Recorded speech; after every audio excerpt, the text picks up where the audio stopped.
if you ask yourself, instead of telling yourself, what is it that I could do to set things more right today that I would actually do? It's usually some small thing because you're not that disciplined, Then you can go do it. Lay a disciplinary structure on yourself. Get the chaos in check. And then you can move towards a state that's freer. Well, what happens if you don't treat other people like they matter? Well, you lie to them, you cheat them, you steal, you enter into impulsive relationships with them. They can't trust you. That doesn't go anywhere. They don't like you. You end up alone at best and maybe incarcerated at worst. That doesn't work. And so you watch the people around you who thrive, regardless of what they say. They act out the proposition that everyone matters. If you're hungry and you eat, well, that's good, but it's over and then you're on to the next thing, right? It's not exactly sustaining, it's just necessary. That's called consummatory reward, by the way. This other reward system is incentive reward. And the incentive reward system works on dopamine, this neurochemical dopamine, which is also the neurochemical tracks that opiates and cocaine and amphetamines, the drugs that people really like to abuse, alcohol often for some people, activate. And so you might say if you don't have enough meaning in your life, then you're more prone to addiction. And that's definitely the case, even with rats. If you take a rat and you put him in a cage by himself and he has nothing to do, and then you give him access to cocaine, he'll get addicted to the point where he won't do anything but take cocaine. But if you throw the rat back in with a bunch of other rats and he gets to do rat things, then it's very hard to get him addicted to cocaine. And so the purposeless rat is prone to addiction. Well, it's the same with human beings.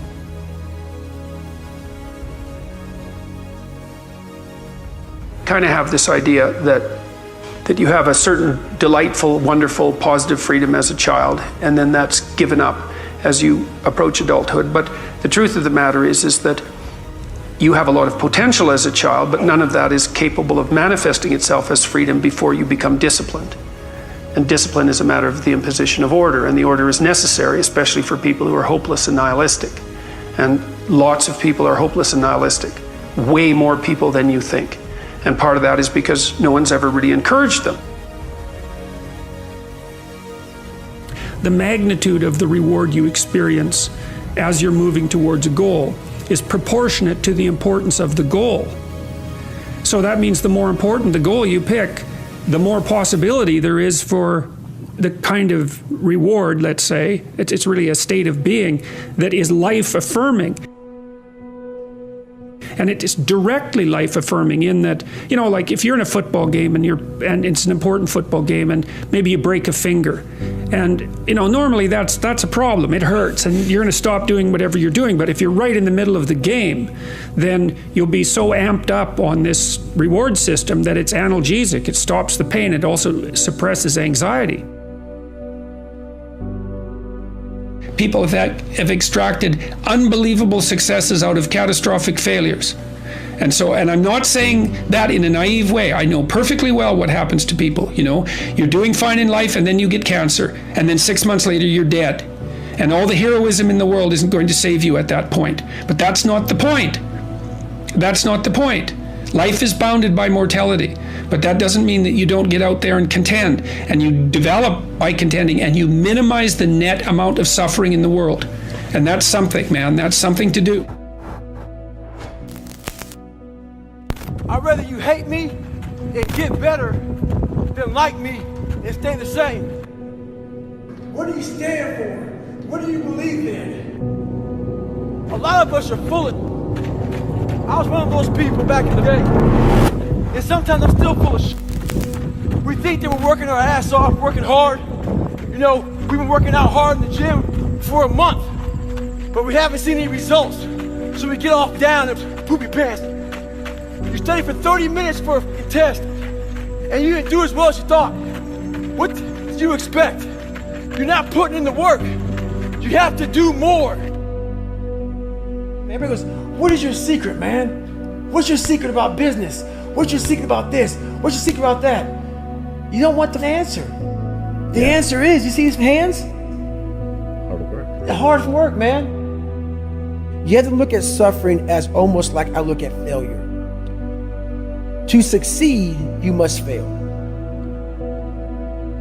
Learn from yourself, learn from life, learn from your failures, learn from your insecurities, learn from your self-doubt. The truth is the starting line. We live in a world that's very unauthentic. So who are you? What do you stand for? What do you believe in?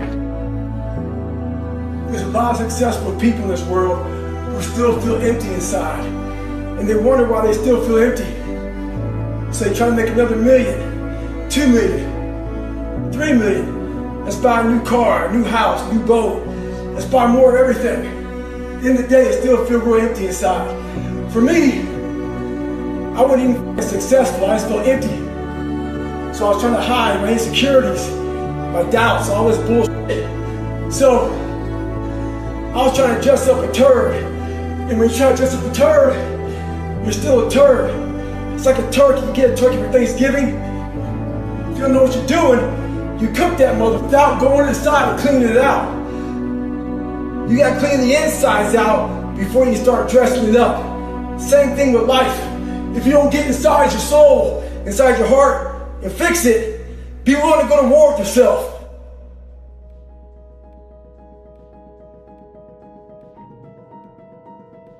It's not magic.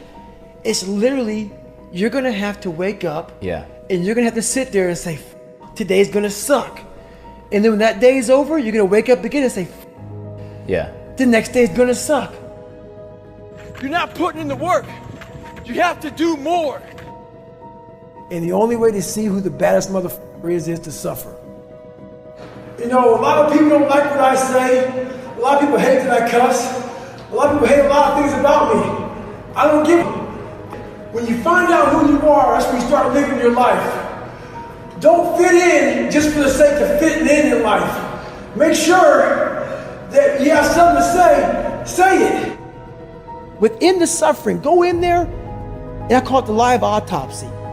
The live autopsy. How you find out someone died, they crack you open after you're dead.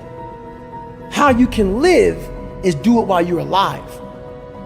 And the only message I want to get across to people is once you change one thing, your mindset, you can attack everything.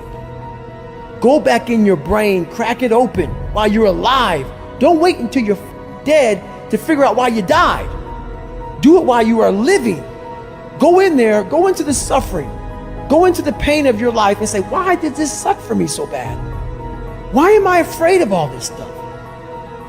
It's in these nooks of the suffering within your brain, in the scarring, are all the answers to why you are on the couch feeling sorry for yourself. You gotta stop telling yourself that you're doing enough. In life, it's never enough until you feel this overwhelming feeling of, man, I'm outworking the crowd. I'm outworking everybody. I'm doing more. It's not until then, once you get there, that's when you can know you've done enough. In failure and in suffering, all the answers are in there. All the answers to all the test questions. The test is your life. All the answers are in there. You don't have to live in suffering and pain and failure all the time. You have to learn, I need to visit it. Like people hate working out. You're only gonna visit working out maybe an hour a day. 23 other hours of the day, you're not in it. But how you become in shape is you must visit suffering, visit working out 1 hour a day.